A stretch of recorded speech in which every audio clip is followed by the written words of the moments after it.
අයියේ ඇයි මාවත් දාගෙන යනකො. අනේ මේ හෙල්මට් එකයි තියෙන්නේ ඔය පොලිසියෙන් අහුනොත් දඩ ගන්න වෙන්නේ. අනේ මොකක්ද ඔය? පොලිසියෙන් ඇල්ලුවොත් මම ඒක බලා ගන්න. තමුසේ බලාගයි අහක. ඒ තමුසේ නම් මල කරදරයක් කොයි.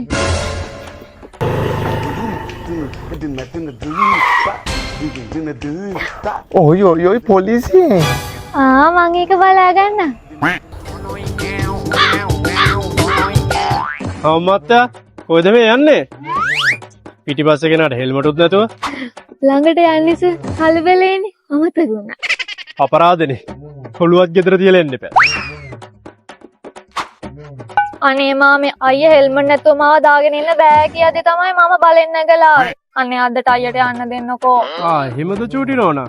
අනේ ඔව් මාමේ අදට විතරක්. එහෙනම් තමුසේ යනවා. කොහා කොයිද යන්නේ? මං අයියට යන්න කිව්වා. තමුසේ මෙතන ඉඳන් බස් එකේ යනවා.